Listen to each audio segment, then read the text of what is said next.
The chemtrail conspiracy theory is the claim that long-lasting trails, so-called chemtrails, are left in the sky by high-flying aircraft and that they consist of chemical or biological agents deliberately sprayed for unknown purposes undisclosed to the general public. Believers in the theory argue that normal contrails dissipate relatively quickly and that contrails that do not dissipate must contain additional substances. These arguments have been dismissed by the scientific community. Such trails are normal, water-based contrails, condensation trails, that are routinely left by high-flying aircraft under certain atmospheric conditions. Although proponents have attempted to prove that the claimed chemical spraying does take place, their analyses have been flawed or based on misconceptions. Because of the persistence of the conspiracy theory and questions about government involvement, scientists and government agencies around the world have repeatedly explained that supposed chemtrails are in fact normal contrails. The term chemtrail is a portmanteau of the words chemical and trail, as contrail is of condensation and trail. Believers in the conspiracy theory speculate that the purpose of the claimed chemical release may be solar radiation management, psychological manipulation, human population control, weather modification, or biological or chemical warfare, and that the trails are causing respiratory illnesses and other health problems. The trail of clouds that billow from an airplane streaking across the sky can be mesmerizing for children and adults alike. Jet engine traffic has become so common that it's not unusual to see several lingering streaks in the afternoon. And though many consider the streaks beautiful against a bright blue sky, others are alarmed about them. Concerns range from the idea that these streaks could exacerbate global warming to be more elaborate theories that the government has secretly been dumping harmful substances on the land. When a jet engine is spewing out hot, humid air into an atmosphere that is cold and has low vapor pressure, the result is condensation. The water vapor coming out of the engine quickly condenses into water droplets and then crystallizes into ice. The ice crystals are the clouds that form behind the engine. This is why the streaks are called contrails, short for condensation trails. To help explain it, scientists liken it to seeing your breath on cold days. You may have noticed that puffs of breath dissipate quickly on drier days. The same is true of contrails. When the atmosphere is more humid, the contrails linger, but when the atmosphere is dry, the contrails disappear more. This is Luke Radowski of WeAreChange.org, and I'm here with Kristen Megan, who's actually a U.S. military whistleblower. She has an amazing, fascinating story that we will share with you here today. Now, Kristen, can you tell us what branch of the military you were in and what you uncovered? Sure. I was in the Air Force on active duty for 9 years, and I worked in bioenvironmental engineering. And now, I know the issue came up with chemtrails. I know that's an extremely controversial issue. A lot of people are extremely divided on this issue, but you actually saw things from your experiences that kind of give it a little bit more validity than I actually saw ever before. Can you go into the details of exactly what you saw? Yeah, basically, to summarize it, part of my job was to know everything that was going on in the military and what type of impact that might have on human health, and then the environmental aspects and impacts. What chemicals are we using? How are we disposing of it? Kind of cradle to grave. So we were the internal compliance people for following OSHA and EPA standards. One part of that process was to approve chemicals, hazardous materials. You know, what are you using? Why do you need it? Where's it being used? And tracking that disposal. After it being brought to my attention about chemtrails or geoengineering, I used to think it was crazy. It actually was disrespectful to my line of work, because here we are trying to prevent environmental aspects and impacts and not have anybody get sick from our operations. But in an attempt to debunk, it changed my life. I started noticing things. I started noticing large quantities on the system where I would approve chemicals that did not have a manufacturer name, wasn't tied to a building, and that was normal protocol. When I started asking questions, I slowly became demonized. A couple years passed after that. When I asked again and people realized I was kind of being more vocal about it on social media, I was starting to be thrown into a mental institution and have my daughter taken away. Wow. That changed my life. I no longer view the military the same way, and I feel like after 9 years of trying to uphold an oath, I'm able to do that now. And so you uncovered a lot of these hidden chemicals. Where's the connection with the chemtrails? Well, the connection is, at first, when I saw these large quantities of aluminum, barium, strontium oxides and sulfates, I thought, well, this could be for an industrialized process, for something called shot peening or, bead blasting, things that you see in kind of the automotive industry. Except those were already accounted for. I already knew how much was used for those processes. It was a little type of different constituent. And the first thing I did, part of my job was to sample air, soil, and water. So that's what I did. I air sampled the soil, the air, and the water. And due to my profession, I know at which levels or limits of detection you need to check that at. And the amount of pollution that was in my area, and this is tests I did in Oklahoma, in Georgia, in Chicago where I'm now. But in taking those samples, I knew the background, because a lot of these things are naturally occurring and elemental, but not in this form and not in this quantity. So how did it get there? So just to clarify, you see these huge storage containers of these chemicals. Then you do the test on the air and soil, and you see these same chemicals in the air and soil now. And that's pretty much been the main evidence I've seen people who are for chemtrails use, is saying, look at the soil, look at the water, look at all the chemicals in there. And now you're finally the person who's like, wait, I worked in the military, I saw a bunch of these chemicals there. That's crazy. It is crazy. I used to think it was crazy, and everyone asks, why are there no pictures? Yeah. Well, I'd like to see you try to take a picture inside of a restricted air hangar, because you'll have an M16 in your back. Yeah. And the hardest part for people to realize is, where are the pilots? Like, there's people who have come forward, but these people are scared. You look at what's happened to whistleblowers, look at Snowden, look at Manning. People are scared. And I think because this topic is already labeled a conspiracy theory, I don't think the government necessarily views me as a threat yet. And I know it's not the most safe thing to do, but it's the right thing to do. It's laughed at. It's made obscure. But just to bring the point home, the question I have is, why are they even chemtrailing? Why is the military and government chemtrailing us? I don't know. What's your understanding of it? Well, I don't have anything that can solidify, but I do have my opinions, and that is the history of weather weaponry. I mean, you can take away people's monetary system, you can take away people's rights, but you take their food and you disable their ecosystem, that's the number one way to handicap people. And they've done it since the 40s, it's not new. Also seeing how it started out to be a government program, and then noticing that it is a way for private corporations to profit off this, whether it's controlling agriculture, profiting. There's certain events, you lose money on if it rains, so knowing that you can kind of predict and control the weather, there's money there. I've also, heard that it could be tied to Agenda 21, but for me, it's not about why.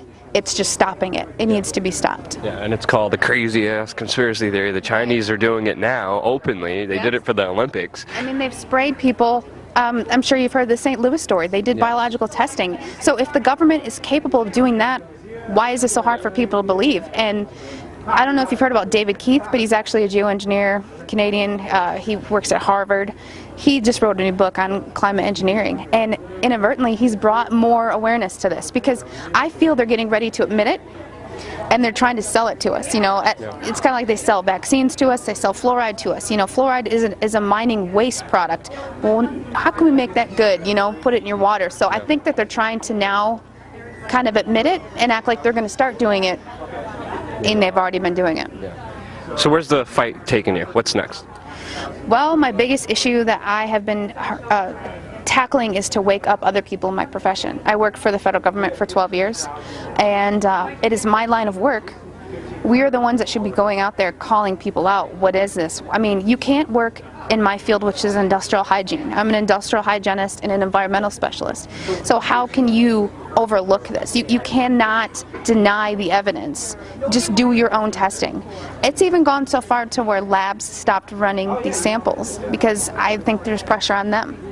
So there's only a few labs actually now that we use, but it's just getting other people who have, the average person, it's great, get excited at your local level, but it's the people that are supposed to be enforcing this on a legal aspect that I've been trying to wake up. Where can people find out more about you? Well, follow me on Twitter because my website is, I got hacked. So I'm relaunching it. But just follow me at Kristen Megan, KristenMeghan. Pardon me. But I suggest that you go to geoengineeringwatch.org, pardon me, chemtrails, because that is the most reputable site. There's a lot of disinformation sites, so that's the best way to get information. And just follow me on Twitter is probably your #1 way to reach me. You're amazing. Thank you so much. Thanks for having me. This is the End Times News Report.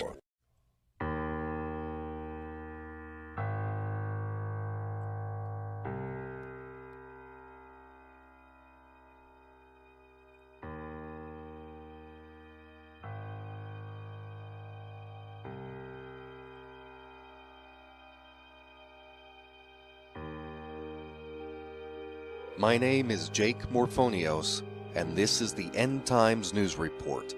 What are chemtrails? I get asked that from time to time. The truth is that while we still don't have all the facts to be able to answer that question completely, we do have a solid foundation of evidence and scientific research to offer at least a partial answer with a high level of confidence. On YouTube, you can find videos full of long, dry explanations, full of scientific jargon that few people will take the time to sit through. So I'm offering you my own short explanation in this video. I had been observing an increasing number of chemtrails appearing over my hometown in North Carolina. On January 26 of 2014, after coming out of church, I noticed an unusual number of military aircraft spraying chemtrails. I had my camera with me, so I took the photos that you're seeing. I snapped the pictures over a 3-hour period. As you'll see in this video, the sky begins as blue and cloudless, but ends up completely white as a result of the chemtrails spreading out and blanketing the sky.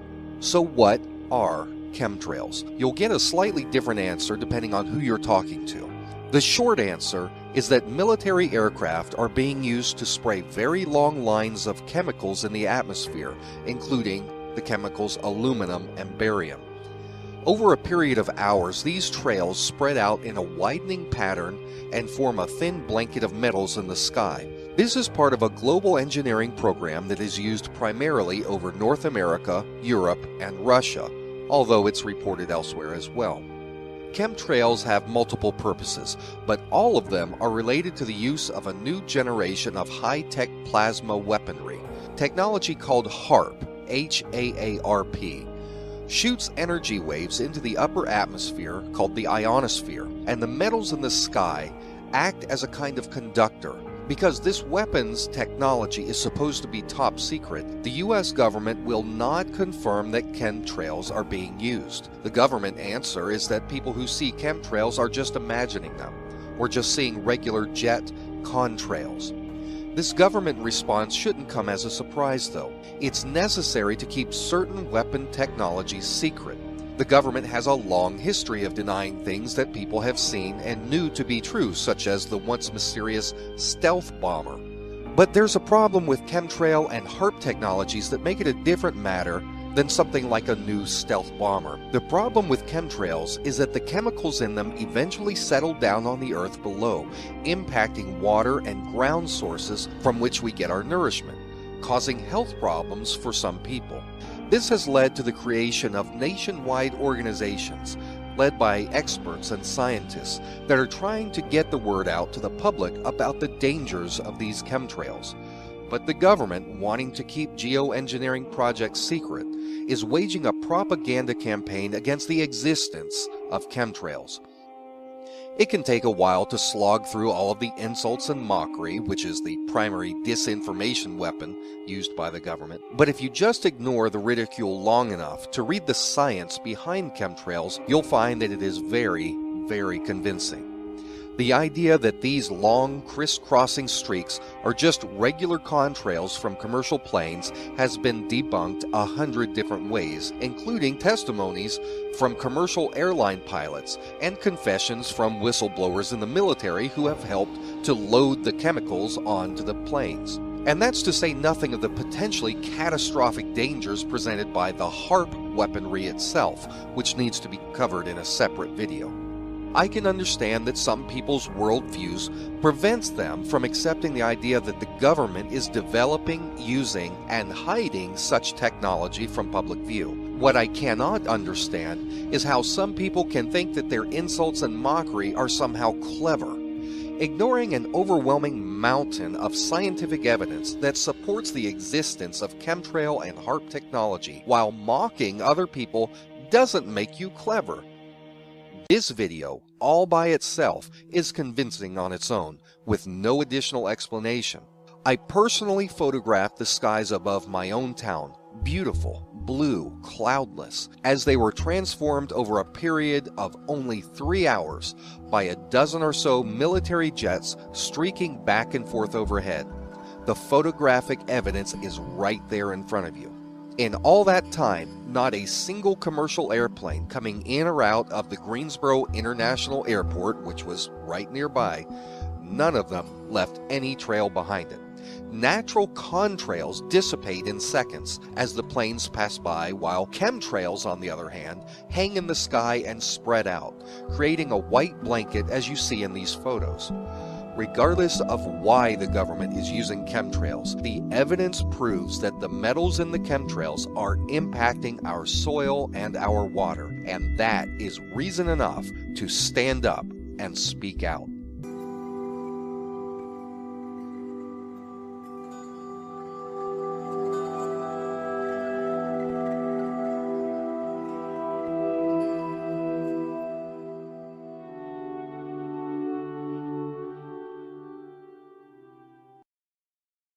In the 20th century, clouds were seeded by numerous countries around the globe with various chemicals to produce rain. China was just doing this over the summer in Beijing to make sure that there weren't any rain, that there wasn't any rain during the Olympics.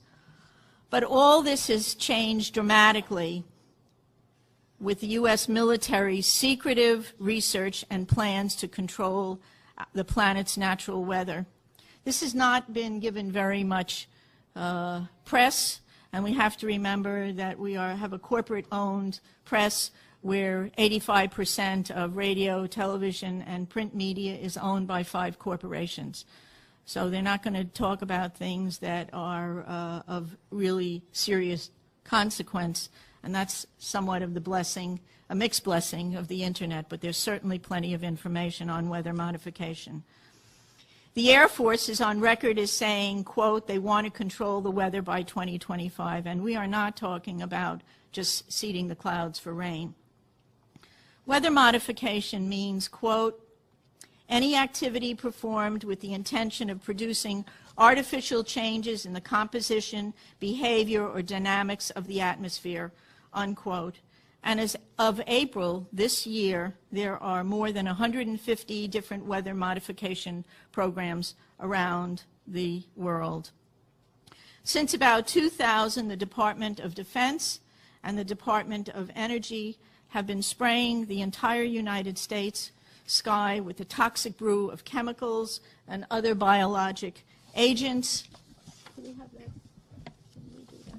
Just want to show you something. We have 2 different kinds of trails in the sky right now. One are called contrails. How many of you know what contrails are? Contrails are what have been around from the ends of planes since World War II. These are very, very short exhaust trails that usually evaporate within a few minutes. You just look up at the sky and you'll just see a jet, sometimes with 4 trails, but it evaporates pretty quickly. How many of you know what chemtrails are? Nobody. The military and some commercial planes are spraying us with what are called chemtrails. I want you to look at the, and oftentimes before there's a weather front, there are heavy assaults from these planes just before a weather front is changed and comes in. Military and some commercial jets have been fitted with huge barrels of at least 49 different kinds of documented chemical poisons. Among other documented ingredients in this toxic man-made clouds are pathogenic molds, fungi, weaponized viruses, and made in some places like the secret site at Fort Detrick, Maryland, which is supposed to be a cancer site, but there are a number of scholars and professors tracking this that have big questions about this. Barium and nanoaluminum particles. What do these do to the human body? Barium is an alkaline earth mineral. It was discovered in 1774. At low doses, it can act as a muscle stimulant. At high doses, it detrimentally affects the heart and the nervous system. Barium is toxic to all mammals, and that means not just humans. Aluminum, which is the most abundant metal in the Earth's crust, is known to diminish kidney function and destroy brain cells and cognitive function. Just think about it. Just between the aluminum and the mercury that we're breathing all the time, we've got already a serious issue about brain function and cognitive function. There is also documented evidence that the aluminum in chemtrails is released as nanoparticles, and that when they reach the Earth environment for wildlife, in lakes and streams, it's causing serious problems with wildlife there. Researchers are also finding that nanoparticles interfere with the growth of plants. Nanotechnology is totally unregulated. Just this past month, a new research report came out showing and documenting for the first time that these nanoparticles actually go through the skin.